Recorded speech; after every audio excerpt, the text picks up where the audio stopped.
Hi, welcome to New Time Conversations. I'm Olivia and this is Karen, and we are talking about all things in noontime. So today I wanted to talk about something that I've been asked quite a lot on my journey, and Karen's going to share with us her perspective from doing the Aura Mediator training and having trainings with Annie Zenoff.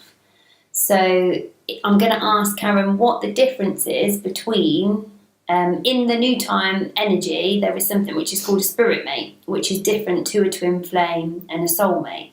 So I'm just going to ask Karen if she can explain what the differences are. Put her on the spot a little bit. Yeah, no, it's a really, really good, question. It's a really good topic to talk about because obviously everybody, it doesn't matter what anybody says. Romantic love for everybody is the thing, isn't it? It's the thing that we want to know about. And it's like, the question of, is this person my soulmate? And what are the difference between, all these different terms, your soulmate, your twin flame, blah, blah, blah, blah, blah. So Annie Zenoff, who is the founder of Aura Transformation, and who has written extensively on the crystal energies and the golden energies and indigo children and so on, she provided a definition that really, really does resonate with me, actually. In terms of my own experience, it has really resonated. And so what she defines is that there's a difference between a soulmate, a consciousness mate, and a spirit mate.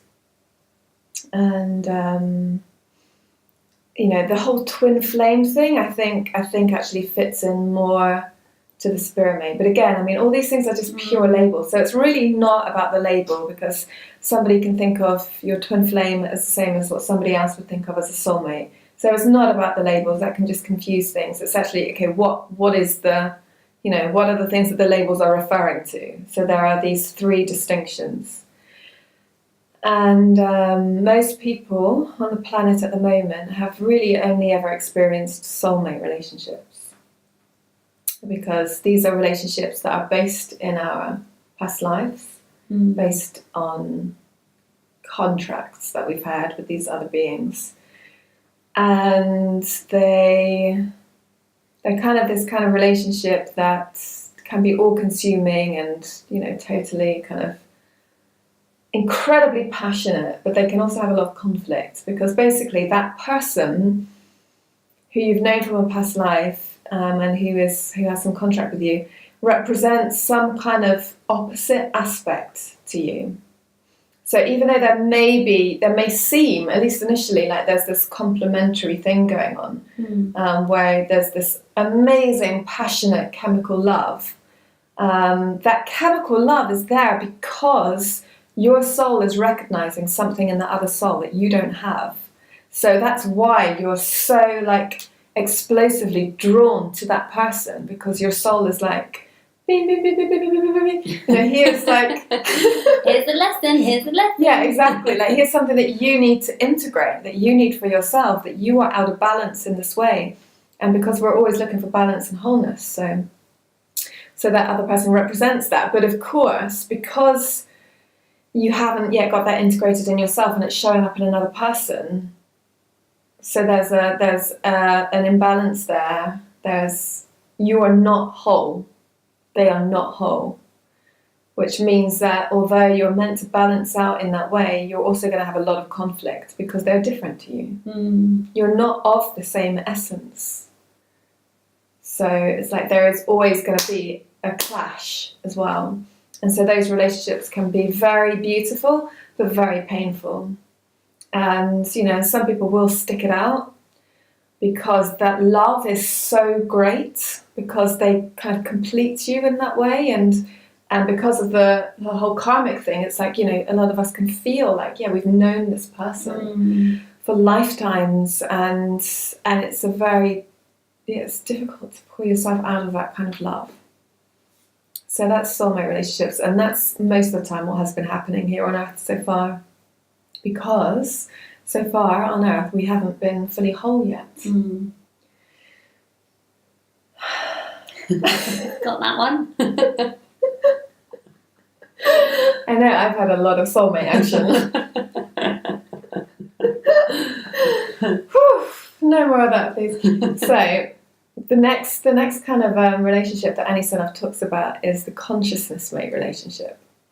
So this is an evolution, and and these can also be friendships as well. It's not just romantic partners; it can also be friendships. And consciousness mate relationships are where you have become whole enough within yourself that you no longer need this kind of hardcore suffering of learning because of somebody, because that's what the soulmate relationship is. It's like you are forced to learn and become more whole because of the pain. So with consciousness mate relationships, it's more that you have a meeting with these other beings that have a similar consciousness to you. So it's like, thank God for that. It's like, wow, there are actually people that have that just operate in the same way, that think the same way as me, that see things in the same way as me, that have the same perception. So we're speaking the same language about things, and you kind of start to journey with them side by side. So it's really beautiful. Yeah, it sounds beautiful. And so then you can think that, okay, this is actually my twin flame, or this is my spirit mate, because there's this beautiful harmony there. And in kind of consciousness mate relationships that are friendships, they can become very deep friendships that last, forever, and they're deeply fulfilling, because to have somebody that just mirrors your consciousness. So what's the purpose of that relationship? The purpose of it is, it's kind of just leading you into the spirit mate relationship, but I think it's probably that kind of that it's like a reflection of you honouring and having more faith and strengthening you and who you are, because those people, they're almost like, they act as kind of like pillars of like, okay, this is my vibration. It's like you're not in this constant contrast all the time to completely different people. It's like, okay, so I'm seeing this in you, I'm seeing this in me, and we can relate to each other, and we can, and it's like, so I'm building in who I am. But because this person is not your spirit mate, if you do pursue down the line of a romantic relationship with them, it will get to a point where imbalances will show up, because they're not your spirit mate. So there are going to be imbalances. So in the beginning, you may not see them, because they may be so subtle in comparison to the soulmate that it's like that they're virtually ignorable. But there will be imbalances, because they're not your spirit mate. So those imbalances at some point will start to show up, and then they will continue to show up, and that chasm will continue to get bigger until that's the end of it. And what tends to happen, which Annie has spoken about and which I can validate from my own experience, is that those relationships tend to be quite short-lived. They're incredibly beautiful, real kind of, aligned spirit ally journeys. But then those imbalances just become, they suddenly reveal themselves after a period of time, and then it's like you can't ignore it anymore, and then so you go, off you go. And the pain. The pain. Okay, so tell me about my spirit mate. Just mine. No, I'm joking.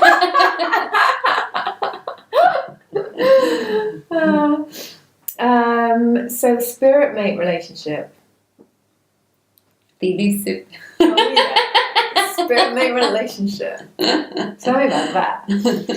And and the reason why there are so many people that have abandoned the idea of there being this one person for you is because, of course, until you've ever found that person, it just seems completely improbable that it's true. After having so many consciousness mate relationships or soulmate relationships, and most people, it's just soulmate relationships. They haven't even experienced the consciousness mate relationship yet. It's like, there's so much of that. Then you can just think, what? I don't believe in a twin flame. I don't believe in a spirit mate. I don't believe that there's just one person. Because how can you if you haven't experienced it? And most people won't have experienced it. So it's not even like your friends, it's not even like you would know other people where you can say, oh, that is a spirit mate relationship. So, but that person only comes into your life when you are truly, truly whole enough. And one of the funny things about it is that, that person is someone who, they were within that cell division with you. It's that they are the other part of you. So at a fundamental level of how you operate, how your consciousness operates, you're the same. So because I found that quite to get my head around it. So what does that mean? What do you mean by your consciousness operating? Okay, so it's just the way that you work. It's like the way that you see things.